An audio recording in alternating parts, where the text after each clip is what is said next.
I'm Lily Dowse, and this is Grand Voyager. In this series, I travel the world to discover incredible places filled with culture, luxury, and adventure. Along the way, I meet the people, taste the flavours, and experience the moments that make each destination unforgettable. Today, I'm travelling to East Africa, to a city unlike anywhere else. It's a place where wild animals and lush nature can be found just a short distance from the centre. Jambo, and welcome to Nairobi. In this episode, I'll be exploring its rich Masai culture, the incredible Kenya landscapes, and of course, getting up close with some wildlife. I'm starting my journey at Nairobi National Park, one of Kenya's most unique wildlife destinations. Today, I'm exploring it with a safari guide to find out what makes this place so special.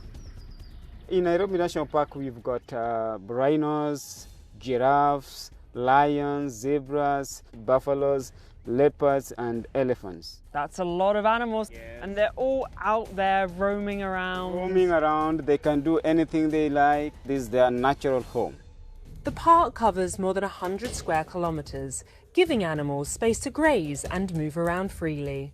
There's lots of giraffes here. What are some key facts that I should know about giraffes? Well, giraffes are the tallest animals. Masai giraffes have got irregular patterns on the skin. We've got different kinds of antelopes. We also have the silver-backed jackals. There's everything here in Nairobi National Park. Yeah, actually, yeah. So much to see. Yeah. After getting a glimpse of the park, we take to our safari truck and head into the open landscape. Early mornings and late afternoons are the best times to drive. It's when animals are most active and the easiest to spot. The further we drive, the more wildlife we see. There's so many to spot, from grazing herds to some of Africa's most iconic animals. As you drive through the national park, you truly get to appreciate the scale of these amazing animals, and seeing them in the wild is something extraordinary.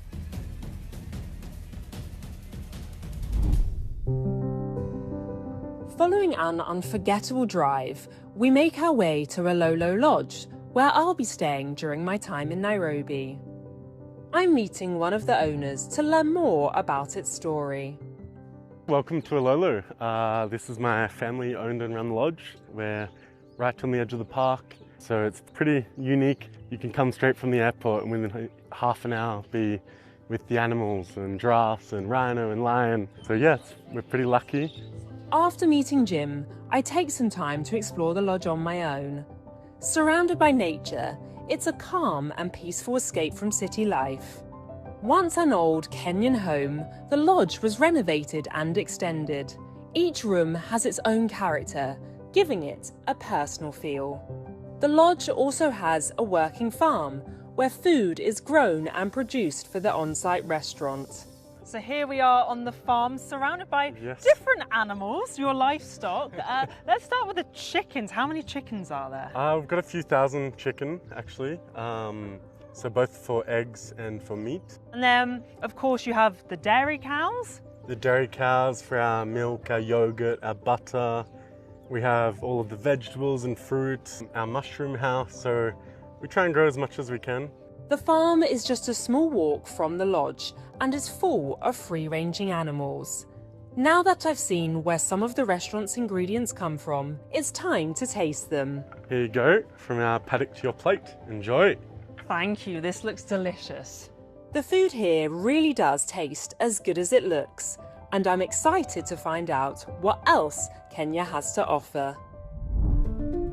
The next morning, I'm heading to Nairobi Animal Orphanage, a rescue centre inside Nairobi National Park.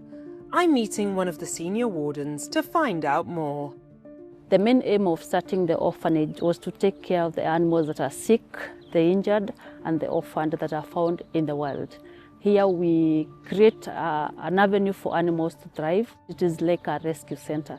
The orphanage is made up of several enclosures, each housing different species with different needs. Lions in captivity tend to have a longer lifespan because, one, they are taken care of, they are fed. We are able to see when they are sick, so we treat them. Some animals may eventually be released or moved to conservation areas, while others remain because they cannot safely return to the wild. We also host primates in the orphanage because they are also vulnerable. What are the main distinctive differences between leopards and cheetahs? The pattern of the spot is quite different, and then the body size. The leopards tend to grow bigger than the cheetahs. For many of the animals here, the journey to the orphanage began with injury or abandonment. So you were injured by a lion, well, you're in the best place now. Here we give them a chance to life. The giraffe was brought aged around 2 weeks. So this one was collected, abandoned. It was left by the mother.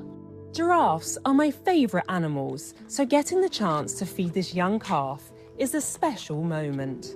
She's a hungry You have to be firm. You have to be firm so that it doesn't drop. Every animal here has its own story, and I've had an incredible time getting up close to them. Nearby, the Nairobi Safari Walk offers visitors another way to experience Kenya's natural world. Here, a raised walkway leads visitors through a large, more natural setting. So here is a white rhino. It is a white rhino not because of the color, but the distinctive feature is the shape of the mouth. The mouth is flat, so they are good for grazing. Each species is adapted to survive in its own unique way. My visit here has been a reminder of how precious Kenya's wildlife is. Kenya is known around the world for its coffee. At this family-run coffee estate, that tradition has been passed down for generations. I'm meeting Jeffrey Karithi to learn what goes into the perfect cup. Welcome to our coffee nursery. Now, in coffee, if you do not have a place where you can study and watch your seedlings grow, then don't say you're a coffee farmer, okay? So this is where everything starts. The farm grows 2 varieties of coffee that survive well in Kenya's climate.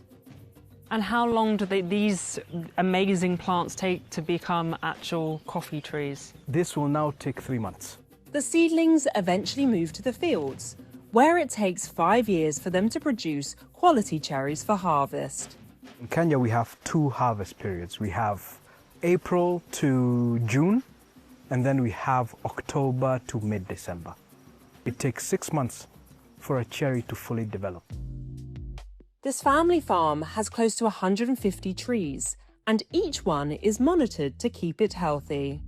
So we've walked around the farm a little bit, and as you've seen, some trees have some ripening cherry happening, okay? But it's not a lot. So if you're just picking maybe 10 kilos in a day, we lay it out to dry. Yeah. This takes about 28 to 30 days to dry, and then we'll call it mbuni. Okay, it's the worst, it's the real bottom quality. You can even see some of the cherries are small. These lower grade cherries are usually more acidic than those picked during the main harvest. To understand more about the quality of the beans, I'm joining the farm's tasting specialist to try some of the coffee myself. We begin by smelling the freshly ground coffee.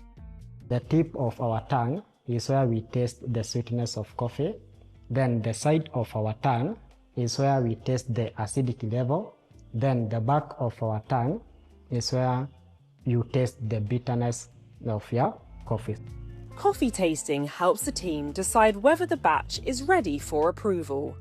After the tasting session, I get to experience the beans in a different way, with coffee-infused dishes at the farm's restaurant. Coffee really is at the heart of everything here. Close to the city centre is another place full of creativity.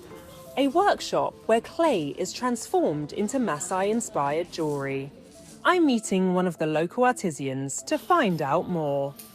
Kazuri is the name of the company, and it's a Swahili word meaning small and beautiful. The clay comes from Mount Kenya. We don't use machines, and all the beads, all the shapes are made by hands. The workshop provides skilled work for local women, turning each piece into something beautiful and meaningful. The bead making process starts with the moulding of the beads.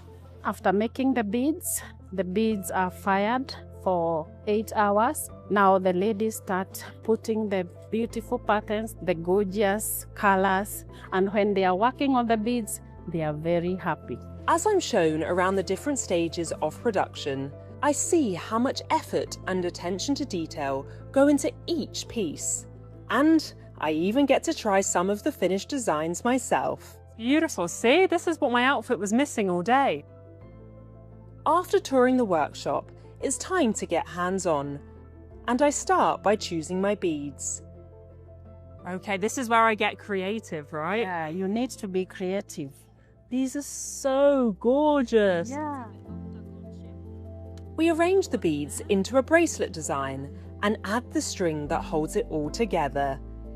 It's a delicate process that needs steady hands and an eye for detail. I'm very happy with that. It's beautiful how it's worked out, and the beads look amazing. To end my time here in Kenya, the ladies perform a traditional Kenyan dance, and I can't help but join in. Kenya really is a special place, full of colour and creativity. It's an experience I won't easily forget. As my adventure draws to a close, I look back on a trip full of special memories. What an incredible experience here in Nairobi. From spotting animals in the wild to tasting Kenyan coffee and embracing Masai culture. There's still so much to explore, but now time for my next adventure.